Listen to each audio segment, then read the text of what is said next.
Hello ನಮಸ್ತೆ students, welcome back to anti clock coaching academy. ನಾನು Nikhilesh, anti clock coaching ಅಕಾಡೆಮಿಯಿಂದ. Students, ನಮ್ಮದು anti clock coaching ಅಕಾಡೆಮಿಯಿಂದ KCET 2024 ಮತ್ತು COMEDK 2024ಗೆ 1-to-1 ಪರ್ಸನಲ್ ಕೌನ್ಸಿಲಿಂಗ್ ಇರುತ್ತೆ. ಇದಕ್ಕೆ ಜಾಯ್ನ್ ಆಗಬೇಕು ಅಂತಿದ್ದವರು ಈ ನಂಬರ್ಗೆ ಮೆಸೇಜ್ ಹಾಕಿ. ಫೀಸ್ ಬಂದುಬಿಟ್ಟು ₹500 ಇರುತ್ತೆ. ಜಾಯ್ನ್ ಆಗಬೇಕು ಅಂತಿದ್ರು ಆದಷ್ಟು ಬೇಗ ಜಾಯ್ನ್ ಆಗಿ. ಇದರಲ್ಲಿ 1-to-1 ಪರ್ಸನಲ್ ಗೈಡೆನ್ಸ್ ಇರುತ್ತೆ ಸ್ಟೂಡೆಂಟ್ಸು. ಓಕೆ, ಸೊ ಈ ವಿಡಿಯೋದಲ್ಲಿ ನಾನು ಏನು ಕಂಟೆಂಟನ್ನು ಕೊಡ್ತಾ ಇಲ್ಲ. ಯಾಕಂತ ಕೇಳಿದ್ರೆ ಬಂದಂತಹ ಯಾರ್ಯಾರು ಆಫೀಸರ್ಸ್ ಬರ್ತಾರೆ ಅವ್ರು ಹೇಳ್ತಾರೆ ಅದು ಹಾಗಾಗಿದೆ, ಇದು ಹೀಗಾಗಿದೆ ಅಂತ ಹೇಳ್ತಾರೆ. ಈಗ ರಮ್ಯಾ ಅವರನ್ನು IAS ಆಫೀಸರ್ ಆಗಿದ್ದಂಥ ರಮ್ಯಾ ಅವ್ರನ್ನ ಟ್ರಾನ್ಸ್ಫರ್ ಮಾಡಿ ಇನ್ನೊಬ್ಬರನ್ನ ತಂದು ಕೂರಿಸಿದ್ದಾರೆ.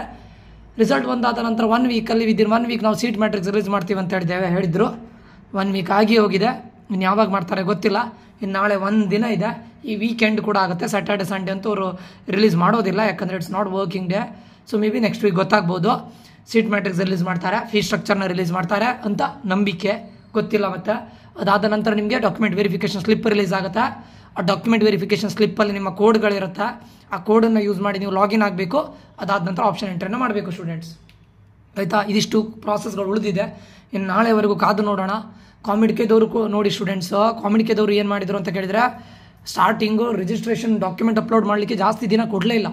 ಎಷ್ಟು ಜನ ರಿಜಿಸ್ಟರ್ ಮಾಡಲಿಕ್ಕಾಗುತ್ತೆ ಅಷ್ಟು ಜನರನ್ನು ರಿಜಿಸ್ಟರ್ ಮಾಡಿದರು. ಎಲ್ಲಿಯವರೆಗೆ ರಿಜಿಸ್ಟರ್ ಮಾಡಿದ್ರು 7th ಲಾಸ್ಟ್ ಡೇಟ್ ಅಂತ ಹೇಳಿ ಇವತ್ತು 20th ತೊಗೊಂಡು ಬಂದಿದ್ದಾರೆ. ಸೊ ನನ್ನ ಪ್ರಕಾರ document verification COMEDK till month ಎಂಡ್ವರೆಗೆ ಆಗುತ್ತೆ. COMEDK ಆಪ್ಷನ್ ಎಂಟ್ರಿ ಕೂಡ ನೆಕ್ಸ್ಟ್ ಮಂತ್ ಸ್ಟಾರ್ಟ್ ಆಗುತ್ತೆ.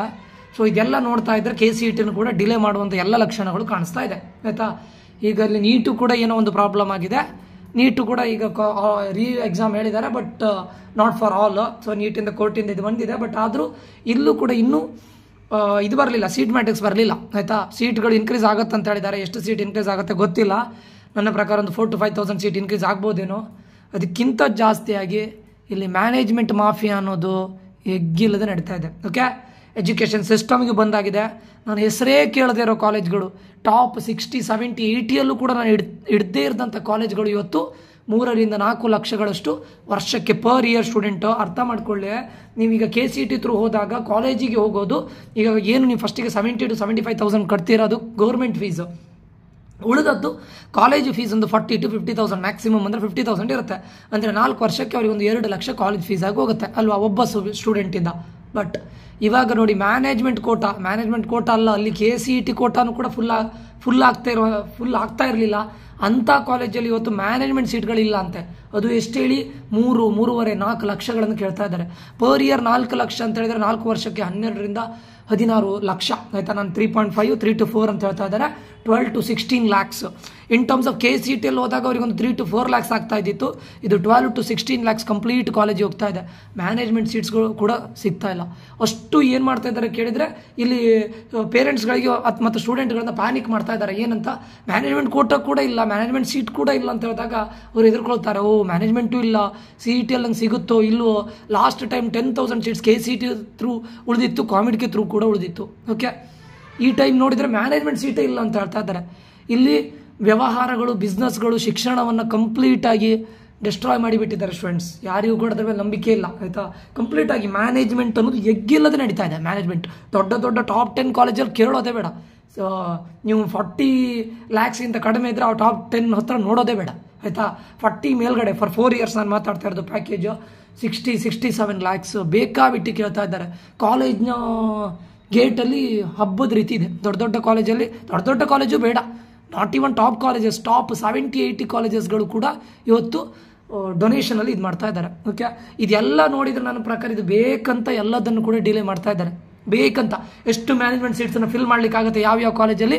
ಇಲ್ಲಿಗೆ ಏನಾಗ್ತಾ ಇದೆ, ಡೇಟ್ ಡಿಲೇ ಆದಾಗೂ ಸ್ಟೂಡೆಂಟ್ಸ್ಗಳಿಗೆ, ಪೇರೆಂಟ್ಗಳಿಗೆ ಪ್ಯಾನಿಕ್ ಆಗುತ್ತೆ. ಎಲ್ಲಿ ನನಗೆ KCET COMEDK ಥ್ರೂ ಸೀಟ್ ಸಿಗೋದಿಲ್ವೇನೋ ಅಂತ ಅಂದ್ಕೊಂಡು ಎಲ್ಲರೂ ಮ್ಯಾನೇಜ್ಮೆಂಟ್ಗೆ ಹೋಗಲಿ ಅಂತ ಹೇಳೋ ಎಲ್ಲ ಐಡಿಯಾದಿಂದ ಇದನ್ನು ಮಾಡ್ತಾ ಇದ್ದಾರೆ ಸ್ಟೂಡೆಂಟ್. ಆಯಿತಾ? ನಾನು ಹೇಳೋದು, ಈ ಗೌರ್ಮೆಂಟ್ ಯಾರನ್ನೂ ನಂಬಾರ್ದು. ಯಾರನ್ನೂ ನಂಬಾರ್ದು. ಯಾಕಂತ ಕೇಳಿದರೆ ಲಕ್ಷಗಟ್ಟಲೆ ಕೊಟ್ಟಿದ್ರೆ ಮೊದಲೇ ಹೇಳ್ಬೋದಲ್ಲ ಮ್ಯಾನೇಜ್ಮೆಂಟ್ ಸೀಟ್ ಅಂತ ಮಾಡಿಬಿಡಲಿ. ಈ KCET ಅನ್ನೋ ಇದು ಯಾಕೆ, ಈ COMEDK ಅನ್ನೋ ಎಂಟ್ರೆನ್ಸ್ ಎಕ್ಸಾಮ್ ಯಾಕೆ? ಸುಮ್ಮನೆ ಏನು ಮಾಡ್ತಾರೆ ಪೇರೆಂಟ್ಸ್ಗಳು, ಎಲ್ಲೆಲ್ಲೋ ದೊಡ್ಡ ಕೋಚಿಂಗ್ ಸೆಂಟರ್ಗೆ ಹಾಕಿ, ಎಲ್ಲೆಲ್ಲೋ ದೊಡ್ಡ ಕಾಲೇಜ್ಗಳಿಗೆ ಹಾಕಿ 2 ಲಕ್ಷ 3 ಲಕ್ಷ ಅದಕ್ಕೆ ಖರ್ಚು ಮಾಡ್ತಾರೆ. 4 ಲಕ್ಷ 5 ಲಕ್ಷದವರೆಗೂ ಖರ್ಚು ಮಾಡಿದವರು ಇದ್ದಾರೆ. ಸೊ ಅದು ಬೇಡ. ಇವ್ರು ಹೇಳಿ, ನೀವು PUC ಎಕ್ಸಾಮ್ ಬರ್ಸ್ಕೊಂಡು ಬನ್ನಿ, PUC ಎಕ್ಸಾಮ್ ಬನ್ನಿ, ಬೋರ್ಡ್ ಎಕ್ಸಾಮ್ ಬರೆದು ಅದರಲ್ಲಿ ಎಷ್ಟು ಪರ್ಸೆಂಟೇಜ್ ಇದೆ, ಇಂತಿಂಥ ಕಾಲೇಜಿಗೆ ಇಂತಿಂಥ ಡೊನೇಷನ್ ಅಂತ ಫಿಕ್ಸ್ ಮಾಡಿ ಇಡಿ, ಪರ್ಸೆಂಟೇಜ್ ಮೇಲೆ ಸ್ವಲ್ಪ ಕಡಿಮೆ ಮಾಡಿ, ಇದನ್ನೇ ಮಾಡಿ. ಯಾಕೆ ಈ KCET ಪಾಪ ಜಂಜಾಟ, ಮಕ್ಕಳು ಓದೋದು, ಪೇರೆಂಟ್ಸ್ಗಳು ಅವ್ರನ್ನ ಕರೆಸೋದು, ಎಲ್ಲೆಲ್ಲೋ ಕಳಿಸೋದು, ಈ ಕಾಂಪಿಟೇಟಿವ್ ಎಕ್ಸಾಮ್ಸಿಗೆ ಕಡಿಮೆ ಆಗೋದು ಮಾರ್ಕ್ಸು, ಮುಂದೆ ಈ ಓಡಾಟ, ಈ ಪ್ರೊಸೀಜರ್ಸ್, ಇದೆಲ್ಲ ಬೇಡ. ಯಾಕೆ ಸುಮ್ಮನೆ ಮಾಡಬೇಕು? ನೀವು ಹಣ ಮಾಡಬೇಕಂತಿದ್ರೆ ಡೈರೆಕ್ಟ್ ಮಾಡಿಬಿಡಿ. ಈ KCET ಕಾಮಿಡಿಕೆ ಅಂತ ಹೇಳುವ ಇದೆಲ್ಲ ಯಾಕೆ ಸುಮ್ಮನೆ ಅಲ್ಲೊಂದು ಹೆಸರು ಹೇಳ್ಕೊಂಡು ಯಾಕೆ ಬೇಕು? ಇಲ್ಲಿ ಏನು ಹೇಳ್ತಾರೆ, ಮಿಡಲ್ ಕ್ಲಾಸ್ ಸ್ಟೂಡೆಂಟ್ಸ್ಗಳು ಓದೋದೇ ಇಲ್ಲ, ಆಯಿತಾ? ರಿಚ್ ಇದ್ದವರು ಅವ್ರ ಹತ್ರ ದುಡ್ಡಿದೆ ಅಂತ ಅಂದ್ಕೊಂಡು ಅವ್ರನ್ನೂ ಪಾಪ ಲೂಟಿ ಮಾಡ್ತಾ ಇದ್ದಾರೆ. ಪೂವರ್ ಅಂತೂ ಕೇಳೋದೇ ಬೇಡ. ಇದು ನಮ್ಮ ದೇಶದ ಪರಿಸ್ಥಿತಿ ಆಗಿಬಿಟ್ಟಿದೆ. ಸೊ ಒಂದಿಷ್ಟು ಜನರಿಗೆ ಮ್ಯಾನೇಜ್ಮೆಂಟ್ ಕೋಟಕ್ಕೆ ಹೋದಾಗ, ನನ್ನ ಸ್ಟೂಡೆಂಟ್ಸಲ್ಲಿ ಕೆಲವೊಂದಿಷ್ಟು ಜನ ಮ್ಯಾನೇಜ್ಮೆಂಟ್ ಕೋಟ ಫುಲ್ ಆಗಿದೆ, ಸ್ಟೂಡೆಂಟ್ಸ್ ಸರ್ ನನಗೆ ಸೀಟ್ ಸಿಗುತ್ತಿಲ್ಲ ಅಂತ ಭಯ ಆಗ್ತಾ ಇದೆ ಅಂತ ಹೇಳೋ ಒಂದಿಷ್ಟು ವಿಷಯಗಳು ನಾನು ಕೇಳಲ್ಪಟ್ಟೆ. ಡೋಂಟ್ ವರಿ, ನಿಮ್ಮ KCETಗೆ ಇಂತಿಷ್ಟು ಸೀಟ್ಸ್ಗಳು ಇರಲೇಬೇಕು, ಪ್ಲಸ್ ಈ ವರ್ಷ ಆ್ಯಡ್ ಆಗುತ್ತೆ. ನನ್ನ ಪ್ರಕಾರ ಕಟ್ ಆಫ್ ರ್ಯಾಂಕ್ ಇನ್ಕ್ರೀಸ್ ಆಗಲೇಬೇಕು. ಬಟ್ ಒಳಗಡೆ ಏನೋ ಗೋಲ್ಮಾಲ್ ಮಾಡಿಕೊಂಡು ಇವ್ರು ಗೌರ್ಮೆಂಟ್ ಅವರು ಅಥವಾ ಒಳಗಡೆ ಏನಾದರೂ ಶಿಕ್ಷಣ ಇಲಾಖೆ, ಸೋ ಕಾಲ್ಡ್ ಎಜುಕೇಷನ್ ಸಿಸ್ಟಮ್ ನಮ್ಮ ಇದ್ರದ್ದು ಇದೆಯಲ್ಲ, ಸೊ ಅವ್ರೇನಾದರೂ ಒಳಗಡೆ ಗೋಲ್ಮಾಲ್ ಮಾಡಿದರೆ ಗೊತ್ತಿಲ್ಲ students. Otherwise cut off rank increase ಆಗಲೇಬೇಕು, ಪ್ರತಿಯೊಬ್ಬ ಸ್ಟೂಡೆಂಟ್ ಕೂಡ ಸೀಟ್ ಸಿಗಲೇಬೇಕು. ಓಕೆ, ಸೊ ನನ್ನ ಒಂದು ಅನಿಸಿಕೆ ಪ್ರಕಾರ. ಓಕೆ, ಸೊ ಯಾರು ಪ್ಯಾನಿಕ್ ಆಗ್ಲಿಕ್ಕೆ ಹೋಗಬೇಡಿ. ಮ್ಯಾನೇಜ್ಮೆಂಟ್ ಸೀಟ್ ಇಲ್ಲ, ನಮ್ಗೆ ಸಿಗೋದಿಲ್ಲ ಅಂತ ಎಲ್ಲರೂ ಕೂಡ ಆಲ್ಮೋಸ್ಟ್ ನಾನು ನೋಡಿದ ಪ್ರಕಾರ ಹೆಚ್ಚಿನವರು ಆಲ್ರೆಡಿ ಮ್ಯಾನೇಜ್ಮೆಂಟ್ ಸೀಟಿಗೆ ಸೇರಿದ್ದಾರೆ. ಸೊ KCETಯಿಂದ ಒಂದಿಷ್ಟು ಸೀಟ್ಗಳು ಬಂದೇ ಬರುತ್ತೆ, ಅದು ಸಿಗುತ್ತೆ ನಿಮಗೆ. ಓಕೆ, ಡೋಂಟ್ ವರಿ, ಸೀಟ್ ಸಿಗುತ್ತೆ. ಕಾಮಿಡಿಕೆಗೂ ರಿಜಿಸ್ಟರ್ ಆಗಿ ಫಸ್ಟ್ ಆಪ್ಷನ್ KCET ಇರಲಿ, ಆಮೇಲೆ ಕಾಮಿಡಿಕೆಗೆ ಇರಲಿ, ಆಯಿತಾ? ಫಾರ್ ದ ಫಸ್ಟ್ ಟೈಮ್ ಈ ಎಜುಕೇಷನ್ ಸಿಸ್ಟಮ್ ಬಗ್ಗೆ ನನಗೆ ಕಂಪ್ಲೀಟ್ ನಂಬಿಕೆನೇ ಹೊರಟೋಗಿದೆ ಸ್ಟೂಡೆಂಟ್ಸ್. ಯಾಕಂತ ಕೇಳಿದರೆ ಮ್ಯಾನೇಜ್ಮೆಂಟು, ಹಣ, ದುಡ್ಡು, ಬರೀ ಇದನ್ನೇ ಮಾಡ್ತಾ ಇದ್ದಾರೆ, ಬಿಟ್ಟರೆ ಬೇರೆ ಏನೂ ಇಲ್ಲ. ಓಕೆ, ಯಾರು ಪ್ಯಾನಿಕ್ ಆಗಬೇಡಿ. ನೋಡೋಣ, ಸೀಟ್ ಮ್ಯಾಟ್ರಿಕ್ಸ್ ಇವತ್ತು ನಾಳೆ ಬಿಡ್ಬೋದೇನೋ ಅಂತ ಅಂದ್ಕೊಂಡಿದ್ದೇನೆ. ಇಲ್ದಿದ್ರೆ ನೆಕ್ಸ್ಟ್ ವೀಕ್, ನಾಳೆ ಬಿಟ್ಟಿದ್ರೆ ಆಯಿತು, ಇಲ್ಲದಿದ್ರೆ ನೆಕ್ಸ್ಟ್ ವೀಕ್, ಆಯಿತಾ? ಇಲ್ಲಿ ಸೊಸೈಟಿ ಏನು ಮಾಡೋದು, ನಾವೇ ಆರಿಸಿ ಅಂತ ಕೆಲವೊಂದಿಷ್ಟು ಏನು ಮಿನಿಸ್ಟರ್ಸ್ಗಳಿರ್ಬೋದು, ಗೌರ್ಮೆಂಟ್ಗಳಿರ್ಬೋದು, ಎಲ್ಲದರಲ್ಲೂ ಅಷ್ಟೇ. ನಾನು ಕೇಂದ್ರದಲ್ಲೂ ಹೇಳ್ತಾ ಇದ್ದೇನೆ, ರಾಜ್ಯದಲ್ಲೂ ಹೇಳ್ತಾ ಇದ್ದೇನೆ, ನಾವೇನು ಮಾಡಲಿಕ್ಕಿಲ್ಲ, ನಾವೇ ಮಾಡ್ಕೊಂಡಿದ್ದ ತಪ್ಪುಗಳು. ವೆಯ್ಟ್ ಮಾಡೋಣ, ನೋಡೋಣ. ಸೀಟ್ ಮ್ಯಾಟ್ರಿಕ್ಸನ್ನು ರಿಲೀಸ್ ಮಾಡ್ತಾರೆ ಅಂತ ಹೇಳೋ ನಂಬಿಕೆ. ಈ ವೀಕ್ ಇಲ್ಲ, ನೆಕ್ಸ್ಟ್ ವೀಕಲ್ಲಿ ಸೀಟ್ ಮ್ಯಾಟ್ರಿಕ್ಸ್ ರಿಲೀಸ್ ಆಗುತ್ತೆ. ಅದಾದ ನಂತರ ಮುಂದಿನ ಪ್ರೊಸೀಜರ್ಸ್ ಏನಂತ ಮತ್ತೆ ಹೇಳ್ತೇನೆ ಸ್ಟೂಡೆಂಟ್ಸು. ಓಕೆ ಸ್ಟೂಡೆಂಟ್ಸ್, ಇದೊಂದು ಹೇಳಬೇಕಿತ್ತು. ಮ್ಯಾನೇಜ್ಮೆಂಟ್ ಬಗ್ಗೆ ಯಾರ್ಯಾರು ತಲೆ ಕೆಡ್ಸ್ಕೊಂಡಿದ್ದೀರಾ, ಟೆನ್ಷನ್ ತೊಗೊಳ್ತೀರಾ, ಡೋಂಟ್ ವರಿ, ಸಿಗುತ್ತೆ ಸೀಟ್, ಡೋಂಟ್ ವರಿ. ಓಕೆ, ಅದೇ ರೀತಿ ಯಾರಿಗಾದರೂ 1-to-1 ಪರ್ಸನಲ್ ಕೌನ್ಸಿಲಿಂಗ್ ಬೇಕಿದ್ರೆ ಏಕಲವ್ಯ 2024ಗೆ ಜಾಯ್ನ್ ಆಗಿ 500 ರೂಪೀಸ್ ಫೀಸ್ ಇರುತ್ತೆ. ಈ ನಂಬರ್ಗೆ ಮೆಸೇಜ್ ಹಾಕಿ ಸ್ಟೂಡೆಂಟ್ಸ್.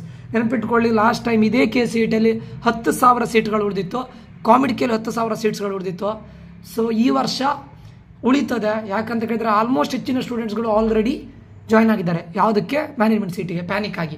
ಸೊ ಇದೆಲ್ಲ ನಿಮಗೆ ಪ್ಲಸ್ ಆಗಿ ರ್ಯಾಂಕ್ಗಳು ಇನ್ಕ್ರೀಸ್ ಆಗಬೇಕು. ಇನ್ನು ಒಳಗಿಂದ ಒಳಗೆ ಏನು ಗೋಲ್ಮಾಲ್ ಆಗದೆ ಇದ್ರೆ ಸರಿ ಸ್ಟೂಡೆಂಟ್ಸ್, ಅಷ್ಟೇ. ಓಕೆ, ಈ ಸಿಸ್ಟಮ್ಗಳು ಹೇಗೆ ನಡೀತದೋ ನನಗೆ ಗೊತ್ತಿಲ್ಲ. Okay, but have a hope. ನೋಡೋಣ, ನೆಕ್ಸ್ಟ್ ವೀಕ್ ಆಗಿ ಇದಾಗುತ್ತೆ. ಮತ್ತೊಂದು ನೆನಪಿಟ್ಕೊಳ್ಳಿ, ಕಾಲೇಜ್ ಸ್ಟಾರ್ಟ್ ಆಗುವಾಗ, ಇಂಜಿನಿಯರಿಂಗ್ ಕಾಲೇಜ್ ಸ್ಟಾರ್ಟ್ ಆಗುವಾಗ ನಮಗೆ ಆಫ್ಟರ್ ಆಗಸ್ಟ್ 20th ಅಥವಾ ಸೆಪ್ಟೆಂಬರ್ 1st. ನೆನ್ಪಿಟ್ಕೊಳ್ಳಿ, ಒಂದು ಸೆಪ್ಟೆಂಬರ್ ಸ್ಟಾರ್ಟಿಂಗ್ ಇದಾಗುತ್ತೆ, ಕಾಲೇಜ್ಗಳು ಬಿಗಿನ್ ಆಗುತ್ತೆ, ಆರ್ ಎಲ್ಸ್ ಆಗಸ್ಟ್ 20 ಮೇಲ್ಗಡೆನೆ ಈ ಎಲ್ಲ ಪ್ರಾಸೆಸ್ಗಳಾಗೋದು. ಇನ್ನು ನಿಮಗೆ ಕಾಲೇಜ್ ಸ್ಟಾರ್ಟ್ ಆಗೋದು ಆಗಸ್ಟ್ ಮೇಲ್ಗಡೆ, ಅದು that is for sure. Okay students, ಇದಿಷ್ಟು ನನ್ನ ಮೆಸೇಜನ್ನು ಕನ್ವೆ ಮಾಡಬೇಕಾಗಿತ್ತು. ಯಾಕಂದರೆ ಸ್ಟೂಡೆಂಟ್ಸ್ಗಳು, ಪೇರೆಂಟ್ಸ್ಗಳು ತುಂಬ ಪ್ಯಾನಿಕ್ ಆಗಿದ್ದಾರೆ. ಒಂದಿಷ್ಟು CET ಸೀಟ್ಸ್ಗಳು ಇದ್ದೇ ಇರುತ್ತೆ, ಗೌರ್ಮೆಂಟ್ ಸೀಟ್ಸ್ಗಳು ಇದ್ದೇ ಇರುತ್ತೆ. ಅದು ಎಷ್ಟಿರುತ್ತೆ ಎಲ್ಲದನ್ನು ನಾನು ಲಾಸ್ಟ್ ಇಯರ್ ಎಷ್ಟು ಸೀಟ್ಸ್ ಇದ್ದಿತ್ತು ಅದೆಲ್ಲದನ್ನು ವೀಡಿಯೋ ಕೂಡ ಮಾಡಿದ್ದೇನೆ, ನೀವು ನೋಡ್ಬೋದು ನನ್ನ ಪ್ಲೇ ಲಿಸ್ಟಲ್ಲಿ, ಅದನ್ನು ವಾಚ್ ಮಾಡಿ. ಓಕೆ ಸ್ಟೂಡೆಂಟ್ಸ್, ಮತ್ತೆ ಮುಂದಿನ ವಿಡಿಯೋದಲ್ಲಿ ನಾನು ಮತ್ತೆ ಸಿಗ್ತೇನೆ. ನಾನು Nikhilesh, signing off. Until that, take care, love you all, bye.